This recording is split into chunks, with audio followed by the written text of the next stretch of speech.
Hi guys, in this video we're going to be going through integration by parts.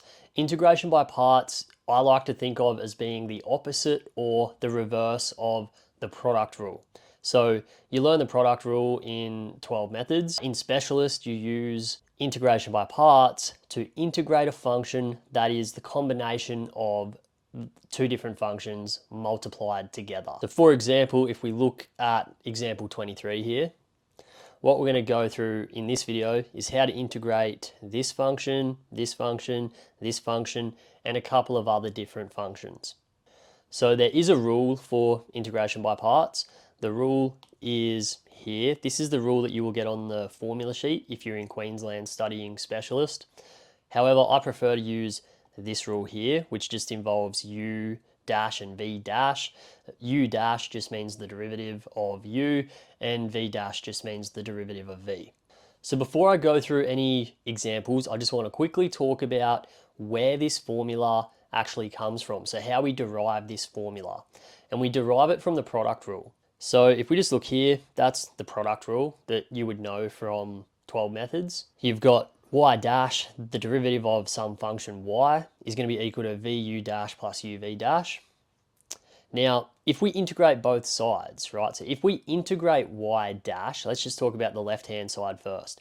If we integrate y dash, we're just going to end up with y. And remember, when we're using the product rule, y is just the product of two functions. So u and v just represent two functions. That's pretty straightforward. And then if we integrate one side, obviously we've got to integrate the other side. So when we integrate the other side, it makes sense that we're going to have the integral of vu dash plus the integral of uv dash, or vice versa. The order of these doesn't matter because we're adding them anyway.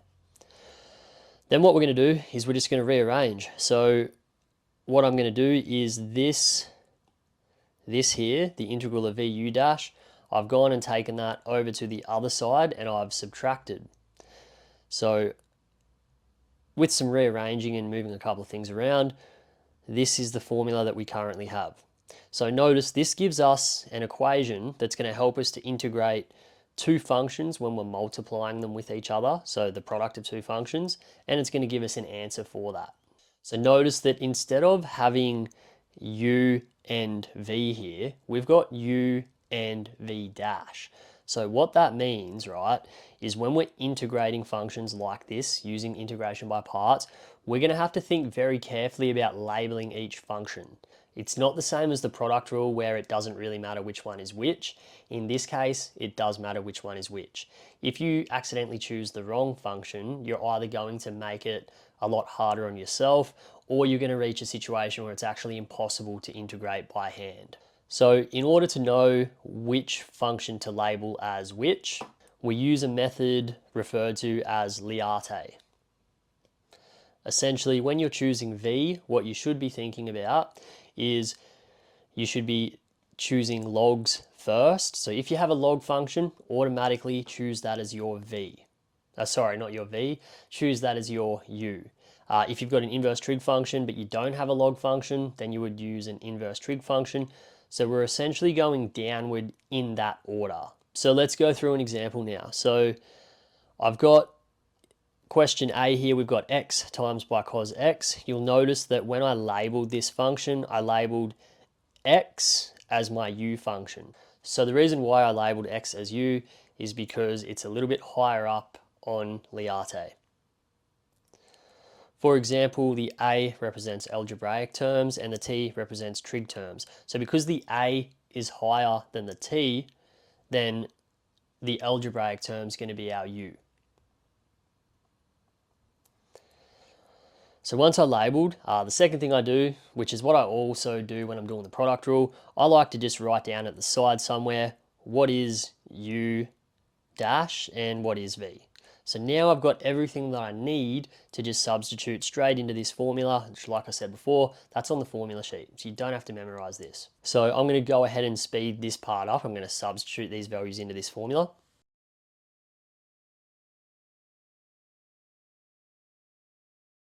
So I've substituted my values into the formula. Notice I didn't really need to even put the 1 there, so I might just get rid of that. So we're finding the integral now of sine x. The integral of sine x would just be negative cos. So on the next line, we're going to have x times by sine x, that just stays the same, minus negative cos x plus c. Because we've got two negatives next to each other, we can just change that to a plus, and that's our final answer.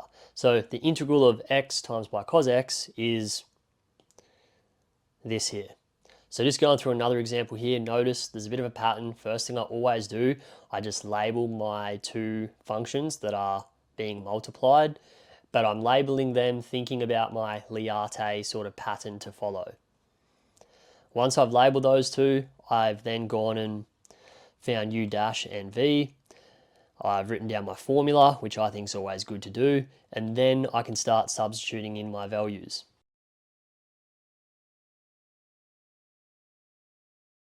So I've substituted my values. Now I'm just going to integrate e to the x, which is easy. That's just e to the x. That's our final answer. I could probably just leave this like that, but if I really wanted to, I could factorize e to the x out, and I could leave my answer like that. Either way, it doesn't really matter too much. So next example here, which I've already kind of gone ahead and done, I'm just going to kind of talk through it because this does get a little bit repetitive.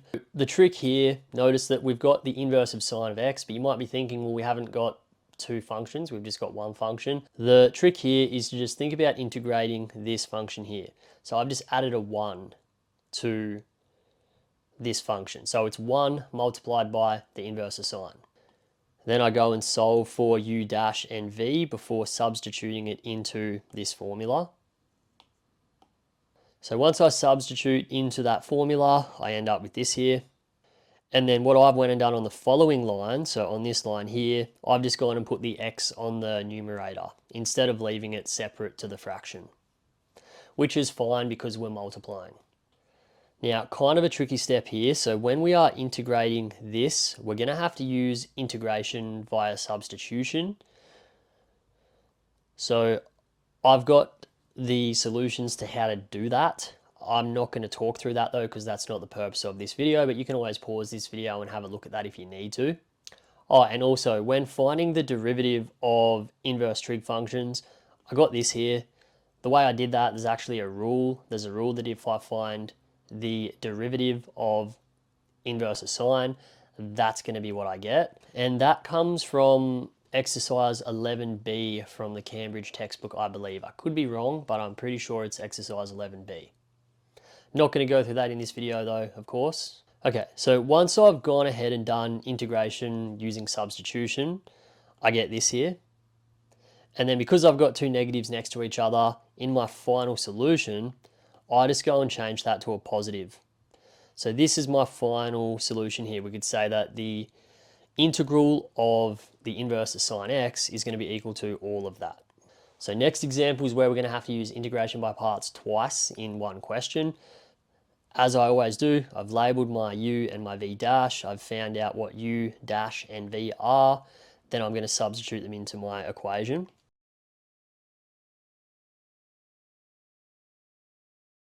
So I've substituted everything I need to into this equation. I'm going to have to integrate again to evaluate this part. But before I do that, just to simplify things a little bit, I'm going to take the 2 that's inside of the integral. I'm just going to put that to the front because I don't need to integrate that. So I'm going to go ahead and repeat the same process that we've been doing. However, to save myself a little bit of time, we actually already did this in the last example. So I'm just going to go up and copy the solutions to that because it is a repeated process. So this part here represents the integral of the function that we had before, which is the second part of the original question. So notice, like, we need to always remember the main thing we're trying to do here, we're integrating this, but in order to integrate that, we've had to use integration by parts once, and then because we've got a product here, we've got to go and use integration by parts again. I've gone and done that. Now I'm going to go ahead and substitute this here back into my original equation. So from this point, I can do a bit of simplifying. First thing I might do is I might just expand this 2 into these brackets. Now notice there's a common factor here. There's an e to the x in all of these. Note that I can just kind of ignore the c here. It doesn't matter what, like c is just an unknown that we don't know, so we can just exclude that when we are factorizing. And then that's our final answer. I don't believe we can simplify that anymore. So we could just stop there.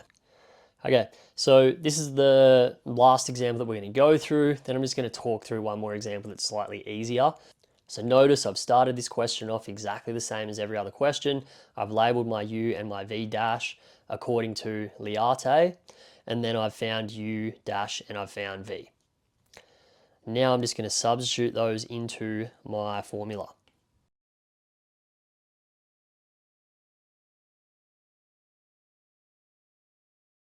All right, so I've gone ahead and done that. The next thing that I need to do is, because we've got this here still that we can't just integrate simply yet, because we've got not two terms, we've got two different types of functions that are multiplied with each other, which means that we're going to have to use integration by parts again, similar to the last example.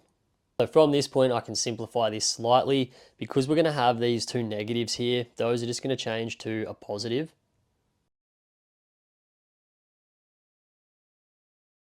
So what this now represents, it represents this here.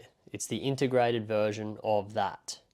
So what I'm going to now do, right, is I'm going to say that this original question is going to be equal to this here plus what we just got. So I'm going to put it all into one single line, and you're going to see why in a second.